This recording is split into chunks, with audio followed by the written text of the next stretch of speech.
Alright, let's check this guy out. You are not who I need to talk to, though. Children, Helen. As for me... Maybe I do. I don't know. Blundering idiot. Good evening, Mr. Goswick. How are you? I'm okay.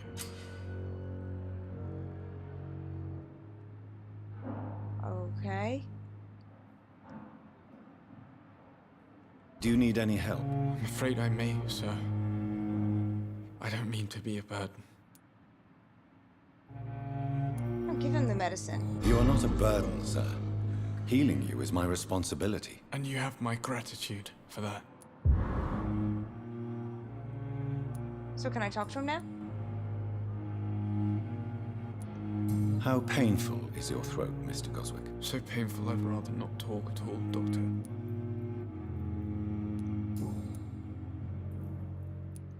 Why did your mother have you hospitalized here? She seems convinced this is a bad hospital. My mother just wants the best for me. She won't rest while I'm here. She'd go all the way to hell and back to help me. Pembroke Hospital may look unorthodox, but rest assured you're in good hands here. It's not me you have to convince, Dr. Reed. It's my mother. Is your mother bothering you? As your doctor, I can ask her to leave you alone if you would prefer. That's tempting, Doctor. But you have no idea what my mother is capable of. She would tie herself to my bed if you asked her to leave. So she's a bit, clingy?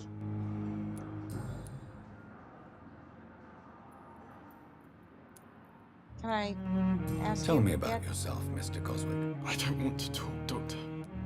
Oh, fine. I have to go now, sir. But don't hesitate to contact me if you need any help. Good evening, sir. Doctor. I'm very helpful. Good evening, Doctor. How is my son doing?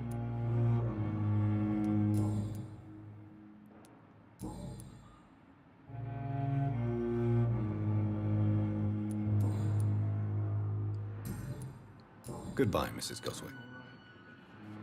Kind of wanted to tell her that that he was going to be okay, but I guess not. Can I talk to you yet? I'm quite busy right now, Dr. Reed. My apologies. Yep, nothing else. Thank you for your time. We'll talk later.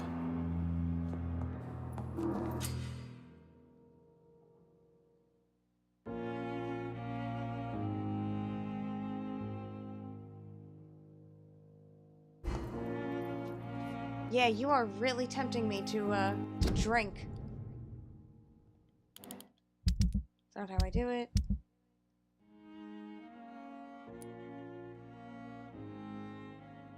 That would be unwise. Neither of them are overly healthy.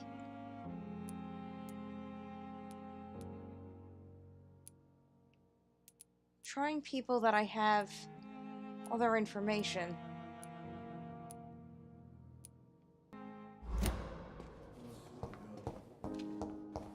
Like a bull. Never could keep anything from her. Good evening, Mr. Fiddick. Good evening, Dr. Reed. Any news about my operation?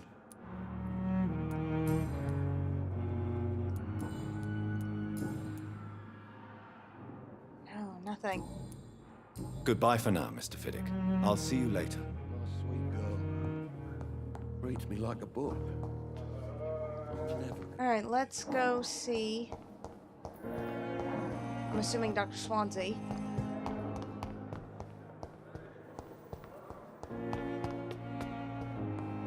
He's over here.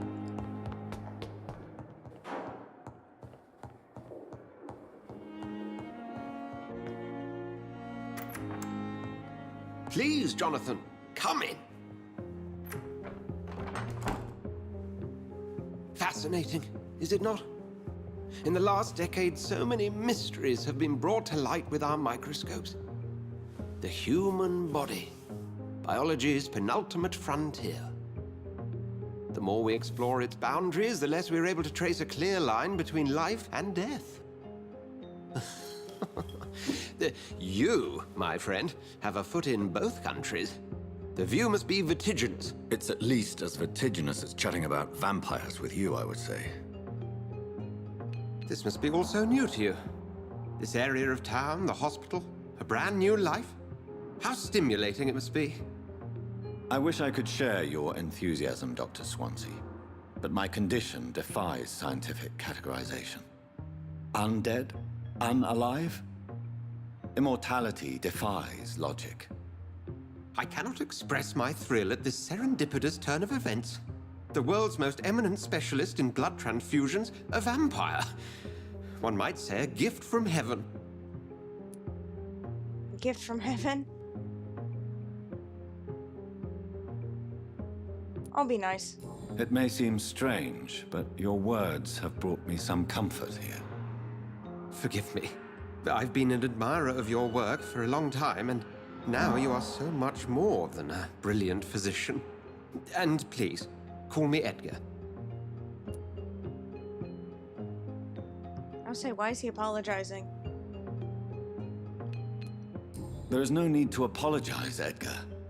You offered me sanctuary when I had none. Very well. I have a task for you, Jonathan. Something that will require all your newfound skills. Please, go on. The Pembroke only survives through the generosity of our benefactors. Unfortunately, our main donor has found herself in a bit of a bind. Now, if you could help her out... A spokesman or politician is what you need. That's not my calling. And until I come to understand what has happened to me, I require discretion. Discretion is in order, Jonathan. Lady Ashbury has recently received rather indelicate correspondence that, if revealed, would jeopardize her position. And you would like me to eradicate this threat? By the stole, of course not. I would just like you to pay her a visit. Her ladyship is certainly near the tents outside, tending the sick. You can't miss her. Look for someone impossibly delicate. Accepted. I'll see what kind of trouble Lady Ashbury is in. That is at least something I can handle. Can I talk to him about anything else? Do you need something, Jonathan? I have just a few questions. Then ask away. I'm at your service, Doctor. Oh, wow. Since I'm the one working for you, what should I know about Pembroke Hospital? Well, for many years, we have been the only medical facility in this part of town that people can rely on. We support the community here, as well as provide health care. Where do we stand today? Oh, to be honest, we cope on a day-to-day basis. The first wave of the Spanish flu last summer took us by surprise. We lack many of the basic necessities needed. What do you expect of me? What we need is hope. You were a soldier. This is a war. This white coat's still a uniform. We fight to help the poor, the sick of the East End, the forgotten. That's inspiring. You mentioned something about a secret society. A brotherhood, if I recall. Could you elaborate? Certainly. I've been a member of the Brotherhood of St. Paul's Stole for several years. We are pledged to monitor and report vampire activity in England as impartial scientific observers. Meaning what? That explains your nightly wanderings about the docks and the questions you ask. I feel it wasn't mere coincidence that led us to that part of town. There was something as yet unseen that set those chain of events in motion. Yet you don't fear me. And still, you know the monster that lurks beneath the civilized surface. The Brotherhood has studied your kind for centuries. We believe you are as supernatural as a lion is to a gazelle. I'm sorry, what now? Since you seem quite the expert on vampires, what could you tell me about my condition and how it came about? As men of science, our first step is always to start with what we know. Forget the myths, the hackneyed scrawlings, and the penny dreadfuls. They do not scratch the surface of the truth you now find yourself in.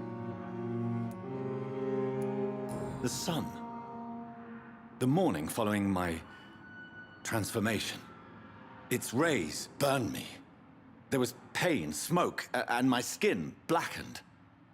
You will find there is very little that can kill a vampire, my friend. You have been offered relative immortality. The sun will most certainly hurt you, leaving you weakened and damaged, but it will not destroy you. Well, that's good to know. Must I take a life to live? You are a vampire. You feed, and blood is the sole sustenance that can sustain your immortal frame. And only a living creature contains the nourishment you require. That's why draining the skulls doesn't work? The man we pursued and slew in the canning factory, William Bishop, I believe, was he a vampire? He was a Skald, technically speaking. The debate rages as to their classification. Some think them a subspecies of vampire, others something else. How do Skulls come into existence? The name means slave. The etymology may indicate that they are a lesser species of vampire. From what I know, vampires tend to despise them. Do vampires have slaves? Can I get a skull to do my bidding? That would be amazing. Just for clarity, what differences are there between myself and a Skull? A Skald is easier to eliminate, Jonathan, even if they remain formidable foes for the unprepared. Vampires... Now, vampires exist beyond the mortal realm. Meaning... Okay, I guess We'll that's see it. each other again soon, Edgar.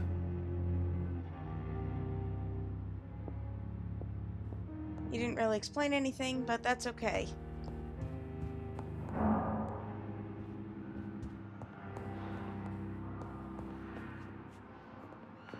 I was hoping there was something I could steal from him. But now I'm a moral vampire.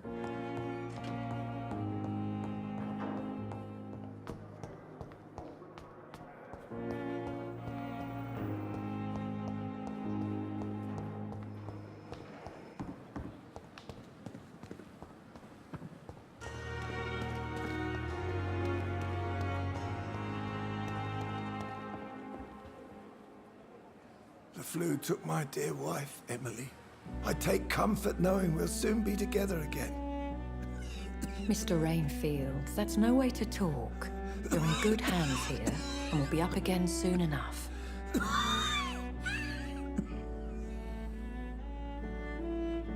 Now do me a kindness and get some sleep.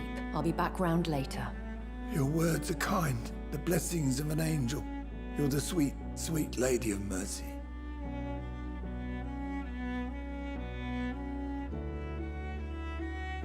Good evening, Dr. Reed. It's a pleasure to see you again.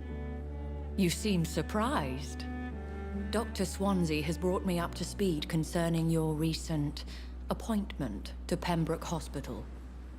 You're the lady who saved me that night, before vanishing into thin air. I remember you from the pub with Dr. Swansea. Indeed. Allow me to introduce myself formally this time. My name is Lady Ashbury. I remember you well, in spite of the brevity of our encounter. So, okay, I just want to point out, his name is Redfield. That's the name of the servant in Dracula. Maybe I will have a slave. And maybe he'll eat bugs. If he's anything like the Dracula one. So it seems our Dr. Swansea does indeed have a fascination for creatures of our constitution. Dr. Swansea is a remarkable man. Dedicated, one might say, obstinate? He spent years compiling our bestiary. I hope you're more disposed to answer my questions now. You must have countless questions, but our rather urgent matter first. Swansea has explained. My cover, if you prefer, has been compromised. Oh dear. Have any of the patients given you trouble? These poor souls have so little left to live for. I do my best to ease their pain. The world would be a better place if it were cared for by women like you. You make me blush. I am simply a necessary evil. Oh dear. Are we gonna have romance options? Pardon my boldness, your ladyship, but I have questions concerning this condition we share. As a newborn, your hunger for answers is rivaled only by your thirst for blood. But the questions need wait. I'm a scientist. My trade is in the deciphering of mysteries, and I need information to feed my mind. I will gladly answer every question you have, but first, prove yourself capable of resolving my predicament without eating the culprit. Oh. You're no fun. Dr. Swansea has commissioned me to be your agent in this matter. You could start by explaining what's amiss. These past insufferable weeks, I've been the victim of extortion. I've made a first payment, but the blackmailer grows greedy. I must refuse his most recent demands. Like what? Who would be so foolish as to threaten you? A kindred spirit. Even if it were the case, and I highly doubt it, a vampire would have asked for something more valuable than money. My suspicions lean toward a patient or their family. Interesting. What are your expectations? Please be precise. As the newly appointed surgeon of this hospital, you are in an excellent position to ask innocent questions and deftly learn the identity of my blackmailer. Ooh, this could be really fun. If we're dealing with an ordinary criminal, surely you've the means to deal with it yourself, if I may.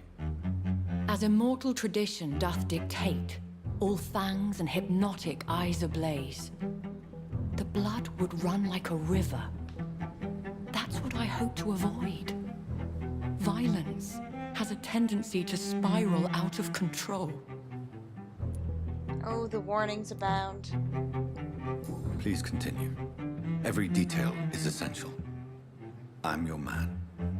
My embarrassment in this matter is eclipsed only by my shame at having put the hospital at risk. The threat from our anonymous scoundrel is clear. A list of dates. My visits coinciding with the dates of suspicious patient deaths due to massive blood loss. Oh dear. Oh, this is a question. I need her on my side. Take care of it. Do you know where I should start? If that was the case, I'd settle the matter myself. You could talk to our local gossip, Harriet Jones. Not a pin drops here without her hearing about it. I'll meet that woman now. My life, as others know, is in your hands, Dr. Reed. I'm sure of your discretion, but I do fear your powers of persuasion will be put to the test. When this is resolved, I'll be your obligé. I'll answer all questions in regards of your condition. Yeah, I definitely need her on my side. Oh, I can kill her too. It's interesting.